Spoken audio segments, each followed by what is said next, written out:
So today we are going to talk about high-key product lighting. So to do product photography, the first thing we need to do is to set up a table, which you will be using the Apple boxes to do that.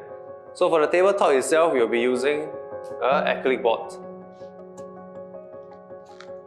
We will then put this on top of the Apple boxes to form my table. Okay, so next, where's the product? We are going to be taking photos of a coffee machine today.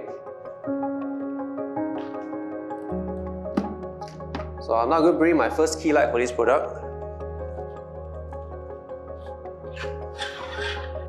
If you notice, there's actually an issue here. The light can't get as close to the product as possible. So I'm going to make some adjustment to the board. I'm going to rotate the board around.